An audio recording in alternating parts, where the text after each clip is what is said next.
네, 여러분 중에 뭐 누구든지 찬양하고 싶으신 분은 이렇게 손을 들으셔서 찬양하십시오. 우리 윤지자매도 저희 교회 온 지 얼마 안 됐거든요. 그쵸? 네, 틀릴까봐 조마조마했는데, 네, 그렇습니다. 네, 귀한 찬양으로 하나님께 영광 돌려주심에 감사합니다. 네, 행복한 7월입니다. 방학도 했고 또 이렇게 좀 쉬어가는 기간입니까? 또 지난 주간에 그 목자 성경 공부했는데 우리 목자들은 7월에도 많이 바쁜 것 같더라고요. 또 직장인들은 특별히 더 일들이 많아지는 시기, 뭐 다 그렇진 않겠지만 뭐 그런 시기인 것 같은데, 우리 공동체 안에서는 이번 텀 마무리를 이번 달에 합니다. 7월 마지막 주까지 이제 마무리를 하거든요. 제가 이 이야기를 드리는 이유는 오늘과 다음 주, 이제 3주 남았어요. 여러분의 목장 모임이 3주 남았습니다. 네. 아쉬우시죠? 그렇잖아요. 네, 너무 아쉬워해 주셔서 감사합니다. 그러니까 오늘 제가 이 말씀을 드리는 이유는 목장의 방학이 얼마 안 남았다. 네, 사랑할 시간, 목장 이 멤버로 모일 수 있는 시간은 얼마 없다라는 것을 기억하시고 오늘 조금 더 사랑하시는 목자 모임이 공동체 모임들이 되었으면 좋겠습니다.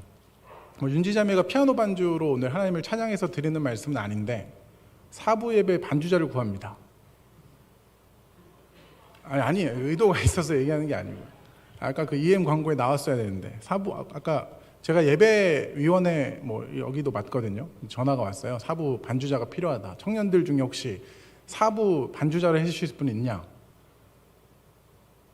네, 마음이 움직이시면 하시면 됩니다. 자, 오늘까지로 우리가 읽어왔던 창세기를 마무리합니다. 12장부터 읽었고요. 창세기의 아브라함 이야기는 25장에서 끝이 나거든요. 그런데 우리가 계속해서 공부하고 있는 그 창세기 2권은 12장부터 시작해서 24장에 끝나요. 23장은 건너뛰었는데 24장에 이제 끝이 나고, 다음 주부터는 좀 주제별 성경 공부를 좀 하고자 합니다. 오늘 여러분의 목장에서 성경 공부하는 교재가 마지막 챕터거든요. 네, 잘 하시고 책거리도 하시고 그럼 좋겠는데, 모여서 하면 더 좋겠는데 코로나가 좀 확산세를 보여서 많이 모이기는 또 힘들어졌습니다. 계속 코로나를 위해서 기도해 주시고요. 어찌됐든 우리는 창세기 12장부터 오늘 24장까지 왔습니다. 24장 오늘의 이야기는 저와 여러분이 잘 아는 이야기 아닙니까? 아들 이삭이 아내를 이제 구하러 가는 이야기. 그래서 결국 24장 마지막 부분에는 그 리브가가 이제 이삭의 아내가 되는 이야기로 끝이 납니다. 오늘 본문 24장 앞에 이야기를 잠깐 하자면, 성경책이 아니면 어플로라도 있으면 22장에서 우리 23장 건너뛰었으니까 22장이 어떻게 보면 창세기 이 아브라함의 이야기의 클라이막스다라고 볼 수 있는 장면이 나오거든요. 22장에서 아들을 드리는 장면이 나와요. 아들을 이제 드리러 모리아산에 올라갔죠. 올라가서 아들을 정말 드리려고 칼을 빼는 그 순간에 아브라함아 아브라함아 너가 나를 사랑하는 줄 알았다라고 말씀하시더니 그 옆에 있던 수풀에 발이 묶여 있던 그 양으로 대신해서 이제 제사를 드리는 장면이 22장에 나오고, 이제 거기에서 우리가 잘 아는 단어가 나오죠. 하나님이 산에서 준비하신다, 하나님이 미리 준비하신다라고 우리가 해석하고 있는 여호와 이레라는 그 단어가, 그 말이 이 22장에서 이제 나오게 되거든요. 그리고 22장에 보면 그 이후에 이삭을 통해서 너가 성문을 차지하게 된다, 그런 이야기를 하세요. 이삭에게서 나는 그 자식을 통해서 내가 번성하게 하겠다, 그 약속을 하셨고, 그 22장 마지막 부분에 보면 갑자기 족보 하나가 나와요. 맨 마지막에 족보 하나가 나오는데 그 족보가 누구의 족보냐면 이 리브가의 라인의 족보를 그리고 22장에서 끝납니다. 이삭을 통해서 하나님이 하나님의 대를 이어나가실 것이다 라고 말씀하시고, 22장 후반부에는 이삭의 아내가 결국 아내가 될 그 족보의 이야기를 한 다음에 이제 22장이 마치게 되죠. 그리고 23장에서는 이 23장에서는 이제 사라가 죽어요. 사라가 127세에 죽거든요. 성경에서 여자가 죽은 나이의 횟수를 적는 경우는 극히 드물고 뭐 없다고 볼 수 있는데, 이 사라가 이제 죽은 사건이 23장에 나옵니다. 근데 23장 읽어보면 아브라함이 사라가 죽었을 때에 슬퍼하고 오는데, 그 장면이 어떻게 보면 포커스라고 하기보단 그 사라의 죽음에 대한 매장지를 사는 내용이 줄을 이뤄요. 결국 그 헷 족속이라고, 그 가나안 족속들 중에 한 족속인데, 그 헷 족속이 이제 헤브론이란 땅에 거주했었거든요. 그 헷 족속이 거주하는 그 헤브론이란 땅에 이제 아브라함이 자신의 아내를 이제 묻으려고 하니 땅을 팔아라라고 이야기를 해요. 근데 굉장히 왔다 갔다 하는 이야기가 뭐냐면, 그냥 주겠다. 당신이 굉장한 사람 아니냐. 그러니까 우리가 주겠다라고 하는데, 굉장히 공손하게 아브라함은 그 주겠다라는 것을 거부하고 굳이 그 땅을 삽니다. 그리고 그 땅을 사고 죽어요. 결국 아브라함이 눈에 보이는 그 땅은, 이 아브라함이 하나님께서 너에게 주시겠다고 약속하신 그 눈에 보이는 땅은 그 매장지 하나만 얻고 이제 죽는 장면. 근데 굳이 그 땅을 왜 사야 했냐? 라는 질문을 할 수 있잖아요. 굳이 그 땅을 아브라함은 왜 샀을까? 뭐 준다는데도 왜 값을 치렀을까? 뭐 저도 막 찾아봤는데 뭐 정확하게는 막 이렇게 마음이 시원하게 해석되는 글들은 없는데, 읽어보는 어떤 해석 중에는 하나님의 약속을 믿고 그 땅을 샀다. 이게 뭔 소리입니까? 싶죠. 하나님의 약속을 믿고 이제 그 땅을 샀다. 근데 제가 곰곰이 생각해 보니까 아브라함도 결국은 그 땅이 어떤 진짜 지역의 땅, 이스라엘 백성들에게 주시고자 하시고 약속하신 땅이 표면적으로 우리가 밟고 있는 땅이 아니라, 결국은 그 땅을 아브라함이 매장지를 사잖아요. 매장이라는 건 죽음을 이야기하고 죽음이라는 건 돌아감을 이야기하니까, 자신의 매장지를 산 이유는 이 땅이 다가 아니고 우리가 궁극적으로 소유하게 될 그 땅은 하나님이 통치하시는 땅이다 라는 것. 결국은 저와 여러분이 가나안이라고 했을 때 저와 여러분은 지금 천국을 가나안이라고 해석하지 않습니까? 그러니까 하나님이 통치하시고 우리가 하나님의 백성이 되는 그 땅, 이제 그것을 이야기하고자 23장에서 굳이 묘지를 산 것이 아닌가라고 이제 해석하는 거죠. 그런데 이 땅은 지금은 다 흩어졌고 막 흩어졌다가 다시 이스라엘 땅이 되기도 했지만, 그 땅을 중심으로 이스라엘 백성의 역사는 계속해서 흘러갑니다. 그 땅을 중심으로 애굽으로 가기도 하고, 그 땅을 중심으로 포로가 되기도 하고. 그런데 궁극적으로 그 땅이 하나님께서 하나님의 백성들, 결국 아브라함의 자손들에게 주시고자 했던 땅은 아니라, 하나님이 통치하시고 하나님이 일하시는 땅, 지금 저와 여러분의 삶의 현장도 지금 우리가 천국이라고 이야기하잖아요. 그것이 이제 가나안과 같은 의미인데, 이런 개념들은 우리가 또 계속해서 공부해야 되는 개념이기도 하지만, 천국이 어디인가라고 했을 때 오늘 우리가 이것이 영원한 삶이라는 찬양을 했어요. 그렇죠. 근데 거기 그 가사에 보면 영원한 삶이 뭐죠? 그거잖아요. 주님을 누리며 사는 것이 영원한 삶이라고 우리가 고백했거든요. 영원한 사귐에 날 초대하시네. 제가 틀렸을 수도 있습니다. 주님을 누리며 사는 것, 날 부르신 대로, 날 지으신 대로 주님과 함께하는 삶. 그러니까 영원이라는 개념이 우리가 생각할 때는 어떤 시점부터 어떤 시점이 없는, 그러니까 어떤 칸막이가 없는 어떤 시간 속의 영원이라는 개념을 생각하지만, 성경이 말하는 영원이라는 개념은 하나님과 연합한 삶을 영원이라고 하거든요. 영원의 개념이 그래요. 근데 하나님과 연합하여 있는 그 장소가 가나안입니다. 결국 이 아브라함에게 약속하신 그 가나안은 저와 여러분의 삶 가운데 이루어졌다라고도 할 수 있고, 우리가 믿는 신앙은 이미와 아직이 있기 때문에 이루어졌지만 또 이루어가고 마침내 도달하게 될 그 장소라는 개념까지 우리가 가나안을 이해할 수 있는 거죠. 창세기 23장은 그래서 굳이 아브라함은 막벨라 굴을 산다. 그 굴을 사요. 이 창세기에서 약속하신 땅은 결국 더 영토가 넓어지고 다윗 때 가장 넓은 영토를 차지하게 되지만, 아브라함은 그 땅을 보고 이제 25장에서 죽습니다. 어쨌든 이 24장은 그 아브라함의 죽음과 또 이제 하나님의 계보가 연결되는 그 상황 가운데 이 세대로서, 그러니까 아브라함을 하나님이 택하시고 그 다음 세대로 연결하는 연결고리에 있는 장이다라고도 말할 수 있어요. 그래서 그의 아들이 이제 결혼을 하는 장면이 이 24장에 굉장히 길게 소개되어 있습니다. 24장이 오늘 우리가 읽은 본문인데요. 다 읽을까 생각했습니다. 그런데 27절까지 읽었는데도 이렇게 길다 느껴지는데 이게 67절까지 있어요. 그래서 다 읽지는 않았는데 어쨌든 여러분들이 한번 쭉 끝까지 읽어보시면 뭐 반복되는 부분이 있지만 23장도 읽어보시고 22장 후반부의 그 족보부터 쭉 읽어보시면 좋겠습니다. 자, 오늘의 본문의 이야기를 해볼까요? 나이가 많아 늙은 아브라함은 아들 이삭에게 아내를 얻어주기 위해 이제 종을 부릅니다. 그 종은 어떤 종이었냐라고 했을 때 그 사람과 매칭하기도 해요. 그때 하나님이 너에게 아들을 줄 거야 했더니 나는 아들이 없습니다. 나의 상속자는 엘리에셀 뿐입니다 했던 거 혹시 기억나세요? 그래서 이 종이 혹자는 이제 엘리에셀일 것이다 라고도 이야기하는데 여기에서 이제 그런 얘기는 안 나오는데 사람들이 왜 그 사람이라고 추측하냐면 모든 소유를 그에게 맡겼다라고 이제 기록하고 있어요. 이 사람이 이제 그런 신임을 받는 사람이었다라는 거죠. 어쨌든 그런 충성된 종을 부릅니다.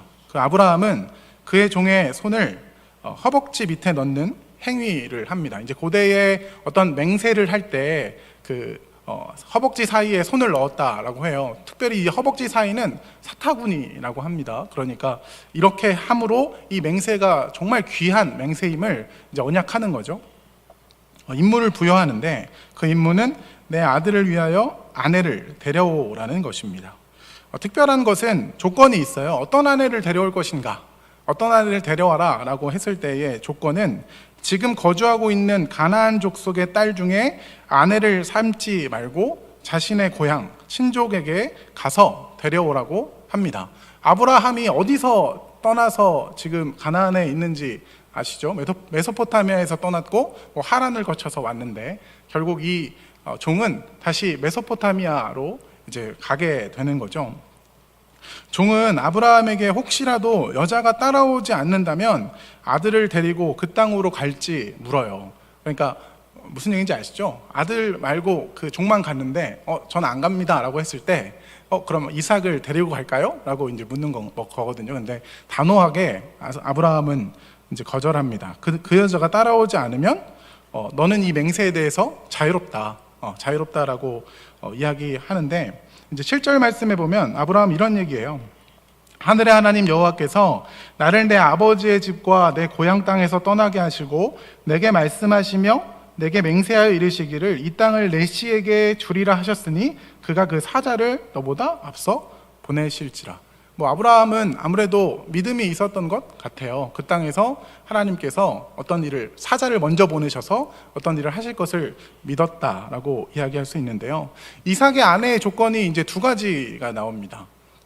첫 번째 조건은 이방 여인이 아닐 것, 그러니까 자기의 친족일 것, 이거 하고, 두 번째는 아들을 그 땅으로 보내지 않을 것. 요 두 가지를 이제 종에게 분부하게 되는 거죠. 제가 오늘 본문 제목을 아브라함 그리고 그의 종, 아니죠? 아브라함 그의 종 그리고 리브가라고 했는데 이 세 사람의 어떤 신앙의 태도를 보기 위해 지금 그렇게 제목을 삼은 거거든요. 자, 아브라함은 어떻게 이런 사람이 되었을까를 우리가 좀 고민할 필요가 있습니다. 자, 아들이 지금 몇 살이냐면 40살입니다. 네. 이 당시에 40살이라고 하면 지금 저희가 느끼는 40보다 무게가 더 커요. 네. 40, 요즘은 이제 40이라고 하면 남자가 40 될 수도 있지. 이런 생각 저만 갖는 건가요?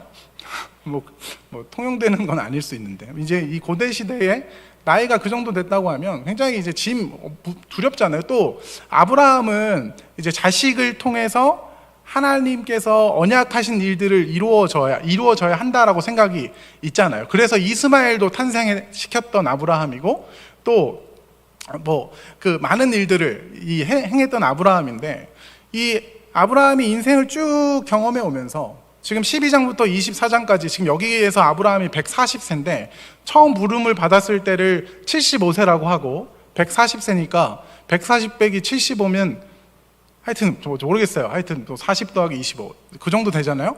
그 65세. 네, 셈이 빨라졌습니다. 65세. 65년 동안 하나님과 하나님의 인도하심을 따라 살다 보니 아브라함이 이제 변했죠. 22장 이후에 이 아브라함의 신앙은 여호와 이레의 신앙을 그대로 찍고 갑니다. 그래서 23장에는 땅을 사는 거예요. 땅을 사는 모습이 믿음의 모습이라고 뭐 주석에 해석한 것 같고, 24장에서는 아들을 이제 보내야 되는데, 아들의 결혼을 해야 되는데 무엇을 조건으로 거냐면 그냥 가나안 지역에서 결혼하면 될 것 같지 않습니까? 그렇죠. 왜냐하면 이미 부해요. 누구 어디다 내놔도 아브라함은 혼처가 구해질 만한 사람입니다. 부자예요. 그러니까 누구도 힘이 있어요. 그러니까 누구랑 제 아들이 결혼하고 싶어 합니다. 그러면 줄을 서는, 안 설 수도 있는데 이제 줄을 서는 거죠. 아버지도 뭐 부자고 뭐 이런 모습들이 지금 보이니까. 그런데 아브라함은 이제 일을 그렇게 처리하지 않습니다. 하나님께서 원하시는 것. 왜냐하면 아브라함이 왜 가나안 족속에서 이 일을 혼처를, 그러니까 자기 아내를 구하지 않았냐라고 했을 때, 그 창세기 15장에서 그런 언약을 하신 적이 있어요. 내가 4대 만에 이 땅으로 돌아올 때에 그 땅 족속을 다 그러니까 이 땅 족속을 다 밀어내고 너희가 들어올 것이다라는 언약을 기억하고 가나안 족속에게서 여인을 취하지 않았을 것이다라고 이제 추측하기도 하는데, 어찌됐든 아브라함은 자신의 아들의 결혼을 자신의 생명을 위하여 사용하지 않는 모습이 여기에서 보여집니다.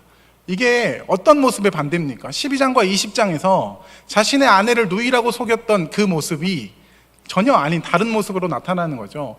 자신의 아내를 바로와 아비멜렉에게 누이라고 속이면서 자신의 목숨을 부지하려고 했던 그 아비멜렉은 어디 가고, 이제는 자신의 자신의 아들의 아내를 구하는 이 장면에서 믿음을 발휘하고 있다라는 거죠. 제가 이 본문에서 이 아브라함의 이 믿음을 보면서 이야기하고 싶은 것은 무엇입니까? 제가 처음에 이 아브라함을 우리가 같이 공부하면서 하나님이 아브람을 부르셔서 아브라함으로 만드실 것이다. 그러나 이것은 이스라엘의 어떤 대를 이야기하는 것이 아니라 저와 여러분의 삶을 이야기하는 것이다 라고 말씀드렸잖아요. 결국 하나님과 연합하여 우리가 신앙생활을 하면서 뭐 어느 때는 하나님의 말씀대로 살지 못할 때도 있지만, 또 어떤 때는 하나님의 말씀으로 승리할 때도 있지만, 결국은 우리를 이 자리까지 하나님께서 이끌어 가실 것이라는 거죠. 이것이 저와 여러분의 소망이 되었으면 좋겠습니다. 하나님은 반드시 우리를 여호와 이레의 하나님을 믿는 자로 만들어 가신다라는 거죠. 하나님과 65년 붙어 있었더니 지금 이제 아들을 완전히 22장에서도 맡겼잖아요. 근데 원래 맡겼으면 그 다음에는 이상한 짓 막 했잖아요. 한번 맡긴 다음에 이긴 다음에 돌아와서 이스마엘 낳고 막 이런 일 했잖아요. 근데 이제는 그런 모습이 아니라 하나님과 연합하고 하나님의 성품을 점점 알아가면서 이제 그 믿음이 어떻게 보면 체득된 거죠. 그래서 7절 말씀에 이 말씀을 아까 제가 읽었는데, 이 말씀을 아브라함이 하는 겁니다. 그가 그 사자를 너보다 앞서 보내실지라. 이 믿음의 고백이 저와 여러분의 고백이 되었으면 좋겠습니다. 그가 그 사자를 우리보다 앞서 보내셨다. 우리가 지금 살고 있는, 지금 우리가 경험하고 있는 삶의 터전 가운데에서도 이미 하나님은 우리의 앞길을 이렇게 예비하신 줄로 믿습니다. 그 믿음으로 오늘을 너무 힘들어도 견뎌내시는 저와 여러분이 되었으면 좋겠습니다. 결국 우리가 이루어야 하는 것은 이거잖아요. 하나님의 명령과 뜻을 알고, 우리 오늘도 찬양했지만 주님 뜻대로 사는 것이 우리의 목적이고 목표이며, 또 결국 하나님이 어떤 분이신지를 고백할 때 그가 나보다 앞서 일을 행하실 거야. 이 믿음의 고백이 우리의 삶의 끝까지 이어지는 우리 청년대학부가 되었으면 좋겠습니다. 여기서 끝내면 너무 좋죠. 그러나 아직 2명이 더 남았습니다. 종도 남았고 리브가도 남았습니다. 제가 지난주에 우리 청년을 한번 만났는데, 네, 제가 지금 이제 타겟 설교하는 겁니다. 저한테 초심을 잃었다. 네, 진짜 잃었나 본데요, 제가 라고 저한테 얘기했는데, 무슨 초심을 잃었냐 했더니 왜 설교가 자꾸 길어지냐. 네, 초심을, 그래서 네, 초심을 다시 챙기고 이제 2개만 더 하면 됩니다. 자, 2번째는 종. 뭐 이 얘기 하기 전에 이제 종이 떠나죠. 종이 떠나서 이제 아내를 이제 구하러 갑니다. 이 종이 길을 떠납니다. 누굴 데려가냐면 뭐 사람은 아니고 낙타 10필과 수많은 짐들을 데리고 가요. 결국 800에서 한 1000km 정도 되는 거리를 이제 이동했다라고 여깁니다. 그래서 그 나홀의 성에 도착하죠. 도착해서 이 종이 기도합니다. 하나님,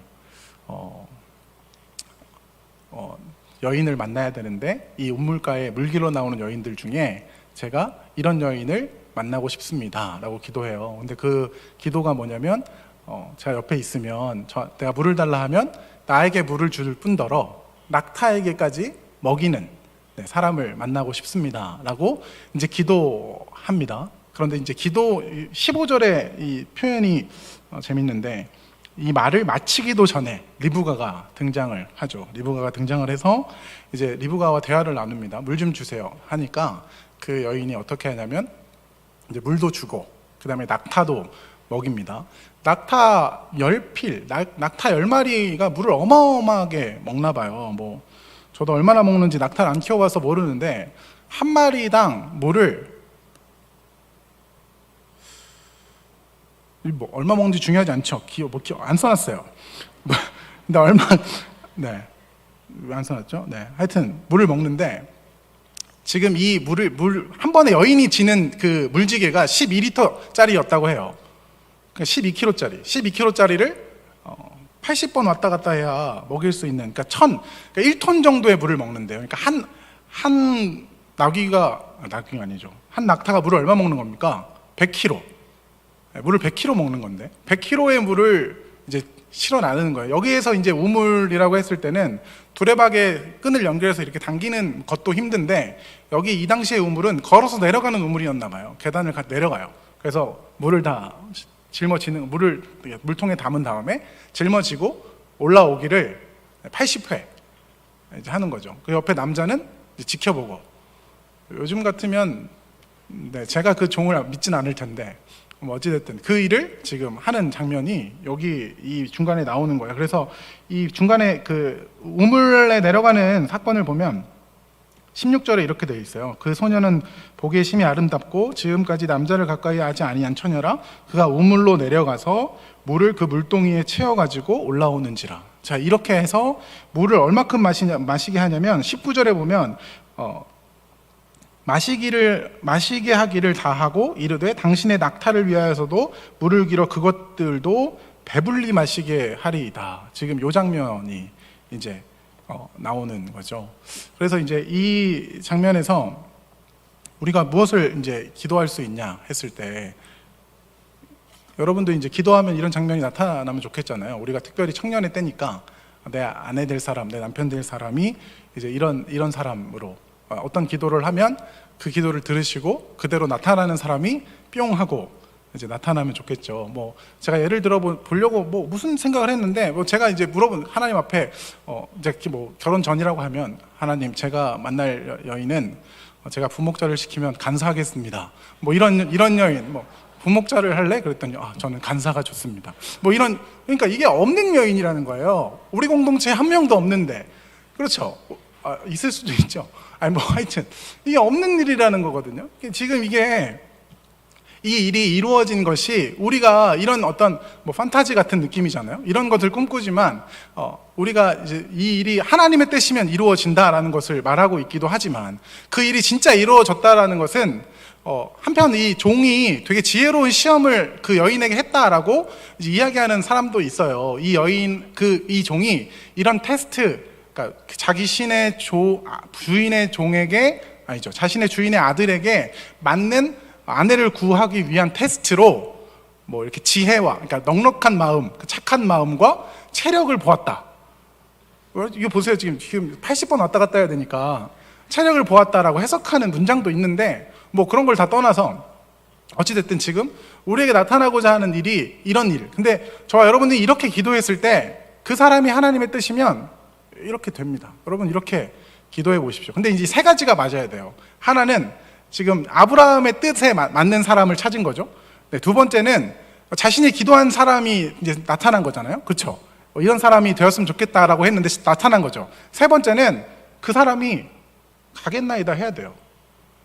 우스갯소리로 실제로 일어난 일인 것 같기도 한데 제가 다니던 신대원에서 이제 기도, 그러니까 어떤 이제 남성들이 어떤 여자를 찾아가서 하나님이 당신을 나에게 보게 하셨습니다. 없는 일 같죠? 실제로 이런 일들이 전 못 봤는데 일어났다고 해요. 근데 이제 그분이 거절할 수 있죠. 근데 이제 또 가서 당신은 그렇게 하면 안 됩니다. 뭐 이렇게 막 하는 거예요. 어쨌든 이 세 가지가 맞아야 한다라고 볼 수 있는데, 근데 제가 여러분에게 뭐 드리고 싶은 말은 뭐냐면 이 리브가가 저와 여러분이 되어야 하는 태도가 아닐까 생각해 봐야 됩니다. 우리가 누군가를 찾는 사람일 수도 있고 누군가가 나를 찾을 수도 있잖아요. 이해되세요? 우리가 자꾸 종의 입장에서 주인의 아들의 신부감을 찾는 거예요. 그게 아니고 그 신부감의 모습으로 우리가 있어야 할 수 있잖아요. 그렇죠? 우리는 리브가가 되어야 된다라는 것을 우리 읽을 수 있어야겠죠? 리브가는 뭐 합니까? 자기 일 열심히 하죠. 그냥 하나님께서 뭐 자기에게 맡기신 물을 길어야 되니까 자기를 그냥 열심히 하고, 그렇고 뿐만 아니라 낙타가 굶주려 하는 것, 누군가 이방인이 나타났을 때 그 사람을 대접할 수 있는 그 마음도 그렇죠? 뿐만 아니라 낙타 10필, 우물에 80번 왔다 갔다 할 수 있는 그 정도. 장난 아니죠. 우리가 무엇을 보아야 하냐면, 하나님 내가 원하는 어떤 사람이, 이런 사람이 나타나게 해주세요가 아니라, 하나님 내가 이런 사람이 되게 해주세요. 이런 준비된 사람으로 내가 나아갈 수 있게 해주세요. 라는 기도의 제목이 저와 여러분의 기도의 제목이 되었으면 좋겠습니다. 반드시 누군가는 나를 찾을 텐데 어떤 모습이 나에게 마음에 들었냐고 했을 때 건강한 모습이요. 그럴 수 있잖아요. 지금 이것처럼. 우물을 80번 왔다 갔다 하는 당신을 보니 반했습니다. 근데 이건 제가 지금 예를 든 거고, 우스갯소리로 예를 든 거고, 여러분이 하는 어떤 일들에 대해서 성심성의껏 마음을 열고 누군가를 배려할 수 있고 그런 모습들이 우리 삶 가운데 나타난다면 그것이 우리가 가야 할 어떤 길이 아닐까, 이 본문 안에서, 여기 안에서 그런 생각도 해보게 되는 거죠. 자, 종의 모습을 이야기하겠습니다. 초심을 계속 잃어가는 것 같은데, 자, 종의 모습을 이야기할게요. 이 종은 저와 여러분이 하나님의 종이잖아요. 하나님의 종, 아브라함의 종, 이 종의 모습을 통해서 하나님의 종인 저와 여러분이 어떤 자세로 삶을 살아가야 할지를 보게 되는데, 이 종은 주어진 자신의 임무에 충실합니다. 그리고 전적으로 하나님을 신뢰하고 또 하나님의 인도하심을 구합니다.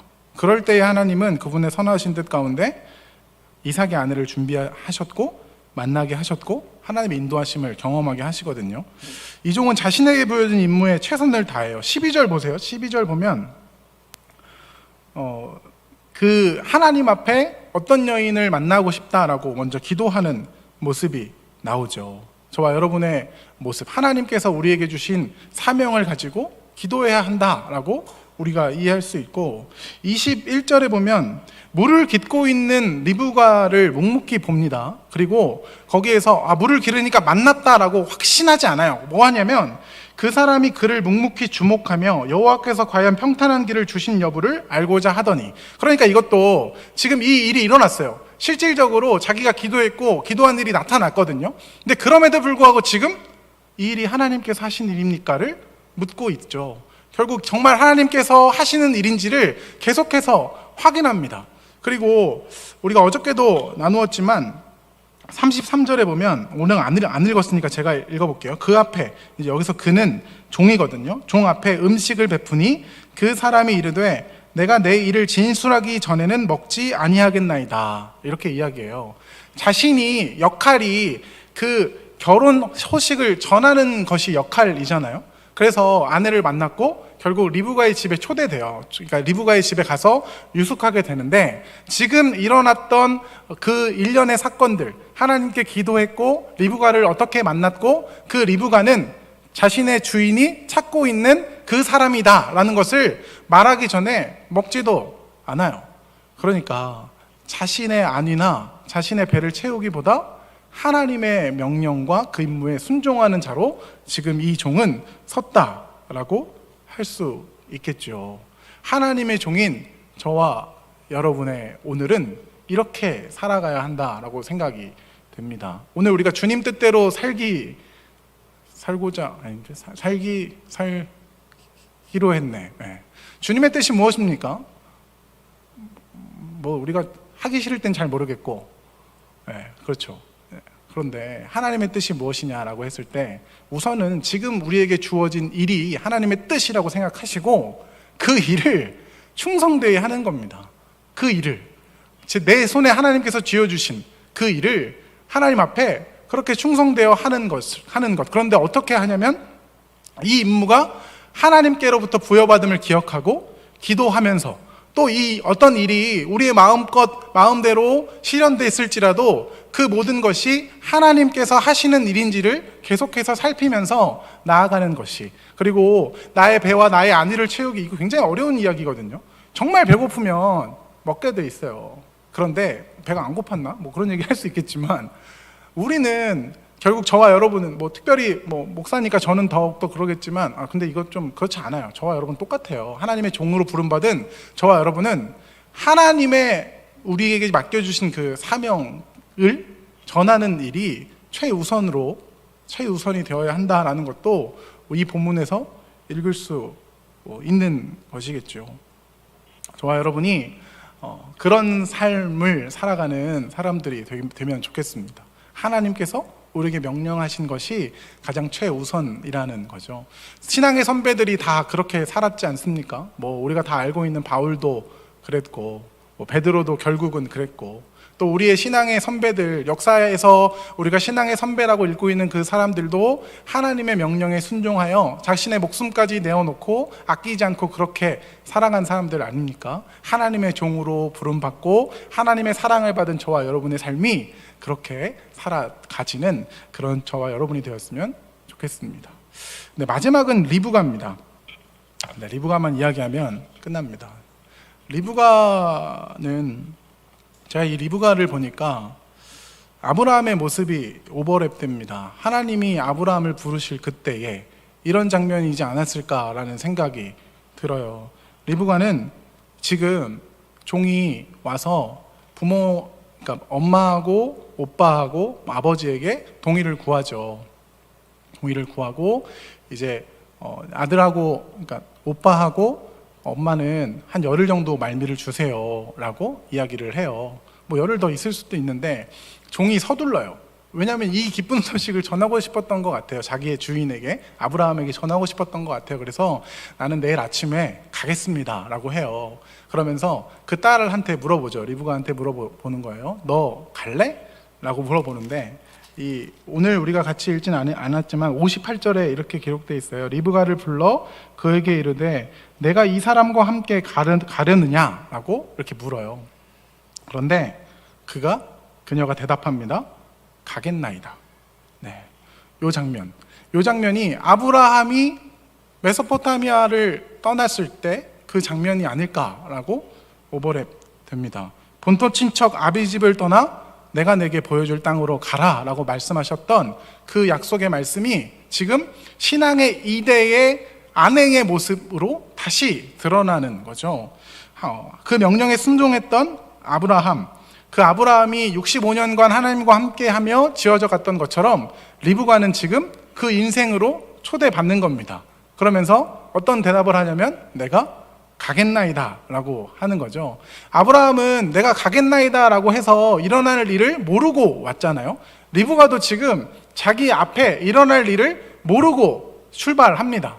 자기가 지금 남편 얼굴도 몰라요. 여러분, 뭐 우리는 이제 그렇게 결혼 안 하잖아요. 지금 남편 얼굴을 알 것 같아요? 종을 보면 남편의 얼굴이 보입니까? 그건 아니잖아요. 남편의 얼굴도 몰라. 뭐 남편의 이름은 뭐 오다가 여기 와가지고 이제 마지막 장면에 저기 서성 있는 사람 누구지? 했을 때 저분이 당신 남편이에요. 뭐 이렇게 만나거든요. 그래가지고 마지막에 결혼하거든요. 24장 끝에 보면 그것도 모르고 출발하는 거예요. 제가 여러분에게 드리고 싶은 말씀이 뭐 어머니가 너 저 사람하고 결혼해 그럼 결혼해 이 얘기가 아니라 제가 드리고 싶은 말씀이 뭐냐면 하나님이 가라 하시면 재지 말고 움직일 수 있는 저와 여러분의 신앙이 되었으면 좋겠습니다. 어차피 앞일을 몰라요. 하나님이 움직여라 하면 이거는 이래서 안 되고 이건 이래서 되고가 아니고 하나님이 나를 부르셨다라는 마음이 들면 그냥 그 자리를 툭툭 털고 가는 겁니다. 어차피 우리의 인생은 우리 모릅니다. 여러분, 우리가 어떤 사람하고 결혼하고 싶죠? 제가 원래 그 얘기 하려고 적어놨어요. 뭐 이건 중요한 얘기는 아닌데 어떤 사람하고 뭐 키는 좀 컸으면 좋겠습니까? 전 키가 커요. 네, 키가 큽니다. 축복받았죠. 그런데 또 며칠 전에 또 제가 타겟 설교하는 건데 이제 제 벨트가 자꾸 배 아래에 있어가지고 배 나온 아저씨가 됐어요. 넘어가겠습니다. 자, 예쁘고 뭐 잘생기고 뭐 자기 관리 잘하고 운동도 열심히 하고 공부도 열심히 하고 뭐 나랑 말도 잘 통하고 뭐 직업도 남들한테 숨길 필요 없고 뭐 거기 더불어 부모님이 뭐 집 한 채 뭐 이렇게 해주실 수 있는 분하고 결혼하고 싶으시죠? 그런데 생각보다 정말로 그분하고 결혼하면 행복합니까? 우리 생각에는 그렇게 결혼하면 걱정의 손가락을 하나 접을 수 있을 거라고 생각하죠. 걱정의 손가락 접어봤자 손가락 발가락 19개나 있어요.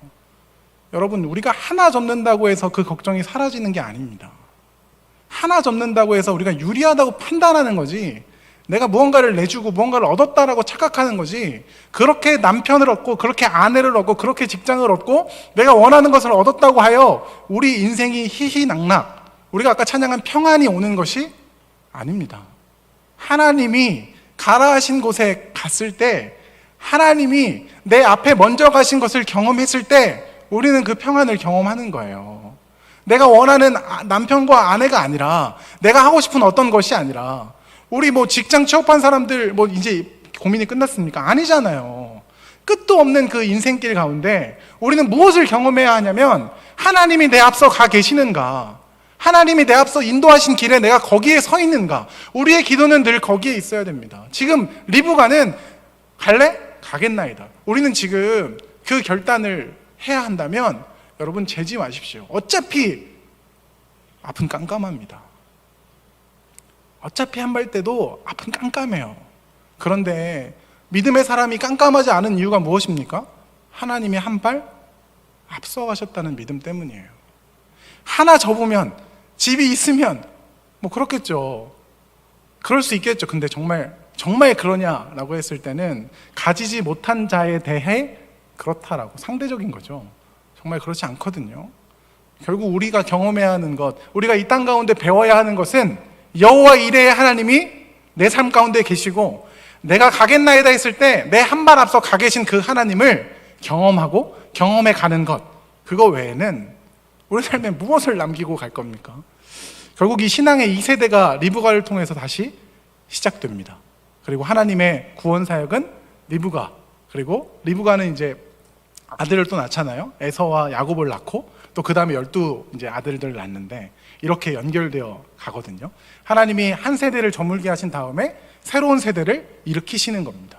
저와 여러분의 삶이 지금 뭐 어디에 있는지 상관없이 하나님이 우리보다 한 발 앞서 계신 그 하나님을 경험하는 저와 여러분이 되었으면 좋겠습니다.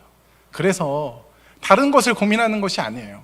남편의 키도 중요하고 직장도 중요하고 얼굴도 중요하고 다 중요하겠지만, 그것보다 이 사람이 하나님의 뜻에 합한 사람인가, 이 사람이 나의 거룩을 위해 필요한 사람인가를 고민하시는 저와 여러분이 되었으면 좋겠습니다. 인생 가운데 우리는 철저하게 그것을 배우고 돌아가면 됩니다. 이 인생을 통하여, 하나님께서 주신 모든 시간을 통하여 그 하나님을 경험하시고 참 평안과 안식을 누리는 저와 여러분의 삶이 되었으면 좋겠습니다. 네, 같이 찬양하고 기도하겠습니다.